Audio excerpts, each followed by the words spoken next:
We turn now to campaign 2016 and our new battleground tracker results. Donald Trump is back on top in our Iowa tracking. He's at 39%. Ted Cruz is behind him by just 5 points at 34%.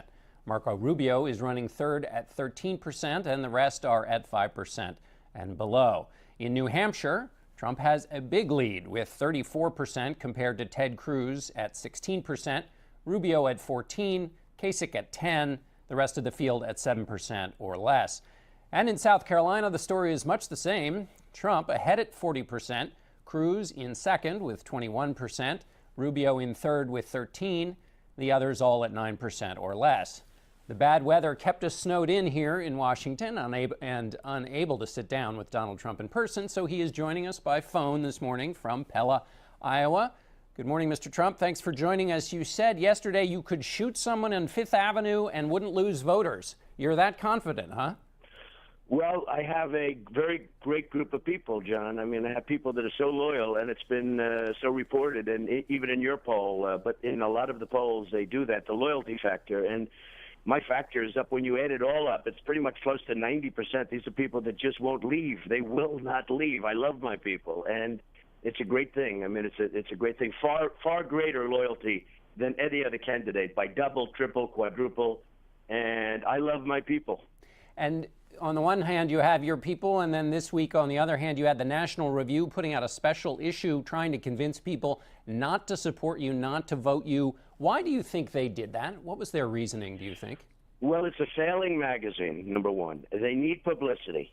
They are people that, most of whom I don't know, most of whom, don't forget, I've been in business. I've made a lot of money, which I'm going to do for the country now. I've been focused on jobs and money and deals, and that's what I do.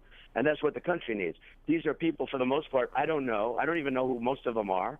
I don't want to know who most of them are. And they're just people that are, I guess, trying to save a magazine that's close to closing up. And, they're going to get publicity. And I actually think it plays into what I'm saying because it shows the divisiveness. They backed Romney, he lost. They backed McCain, he lost. They lose, and they don't know how to win. And I'm not sure they even want to win. They just want to stay relevant, and they're very irrelevant. They make an argument in the magazine that Ted Cruz has also made, which is that you're not, and this is the phrase, a consistent conservative, that you've changed your positions on some things over time. What's your response to that critique? Well, usually I just evoke the name Ronald Reagan. I mean, Ronald Reagan was a fairly liberal Democrat, and he evolved over years, and he became more and more conservative. And he was not a very conservative person, but he was pretty conservative, and he ended up being a great president. And I have evolved on many issues, and on some issues I'm very much the same. I've been constant on many issues, but I have evolved on certain issues, and I think evolved, through experience and through, as you grow older, you see things and you watch things and you study things. But Ronald Reagan was the exact same thing. He was actually much more liberal than I was. He was fairly liberal as a Democrat. A lot of people don't know that. And he became a fairly conservative person, but he did become a great president. What's your definition of conservative? Well, I think it's a person that doesn't want to take overly risk. I think that's a good thing. I think it's a person that wants to, in terms of government I'm talking about, a person that wants to conserve, a person that wants to, in a financial sense, balance budgets, a person that feels strongly about the military, and I feel very strongly about the military.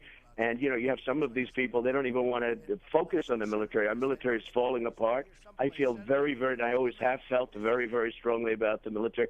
By the way, if you look at vision, when you look at the word vision, I was the one that said, take the oil. I've been saying that for years. And I said, take the oil, let's take the oil. And nobody would listen. Then all of a sudden, after Paris, they started saying, maybe that's right, we'll take the oil. They still don't do it the proper way. You mean from and, ISIS? I was, which is a little bit different than a normal conservative, but I was very much opposed to the war in Iraq.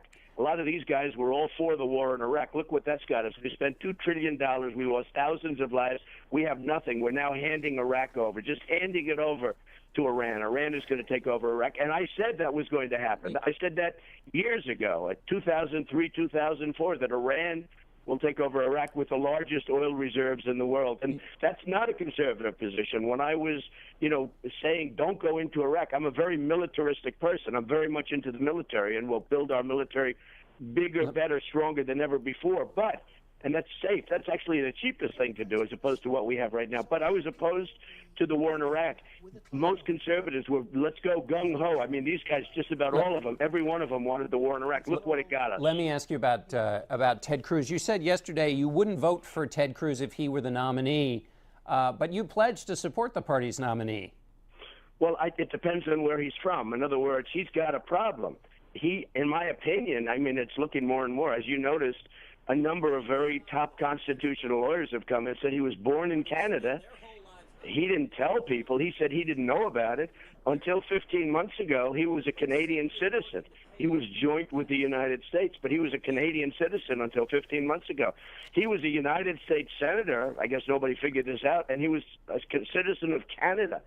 And there are a lot of people now that are saying he was born in Canada. He was born on Canada soil, on Canadian soil, and he cannot run.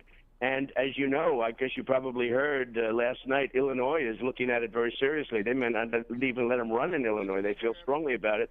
But other states are looking at it very seriously. And he may not be able to run. Yeah, if he got the nomination and if everything was fine, I would vote for Ted Cruz. I'd go for Ted Cruz. But you would vote for him. I was putting that in relationship to his place of birth. There's a real question as to whether or not Ted Cruz is allowed to run for president. And I will tell you, the first thing, if he got the nomination, the first thing that would happen is that Democrats will bring a lawsuit against him.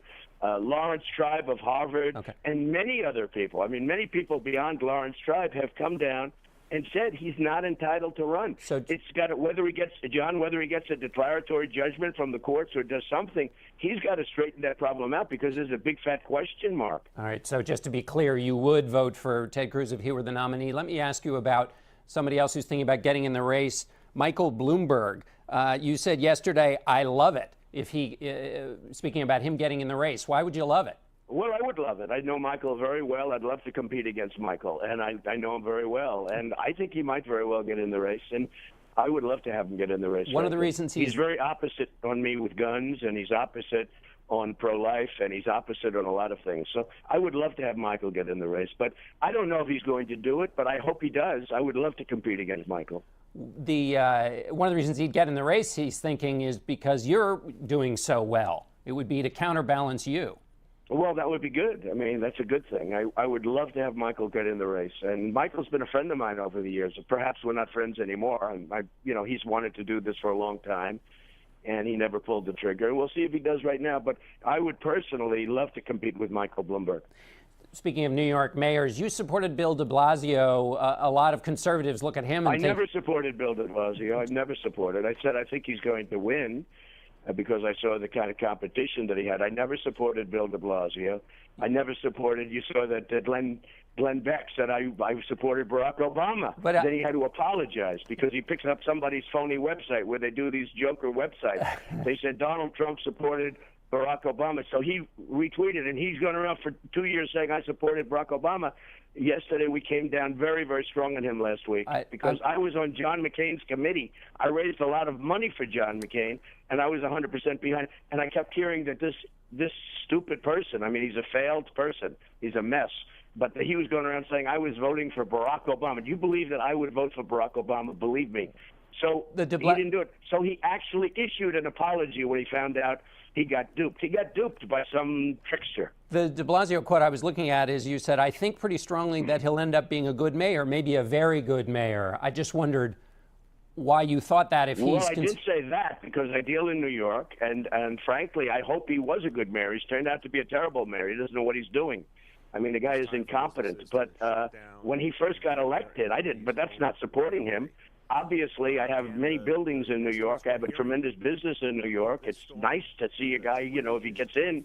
But I never supported him. I would never support him with his issues. But what I did say is good luck, congratulations. I hope he's going to be a good mayor. I hope, I wish he would be a good mayor. He's not a good mayor. He's a terrible mayor. All right. Well, thanks very much, Mr. Trump. But that's not supporting somebody. I mean, that's, rooting somebody on. I have to live with him. I have many, many buildings in New York. I have a big business in New York. I wish he were good, but he's not. All right. Thank you very much, Mr. Trump. We look forward to seeing you. Thank you very much. Thank you, John. Look forward to seeing you in person next week for the broadcast, and we'll be back. Very good. I look forward to it, too.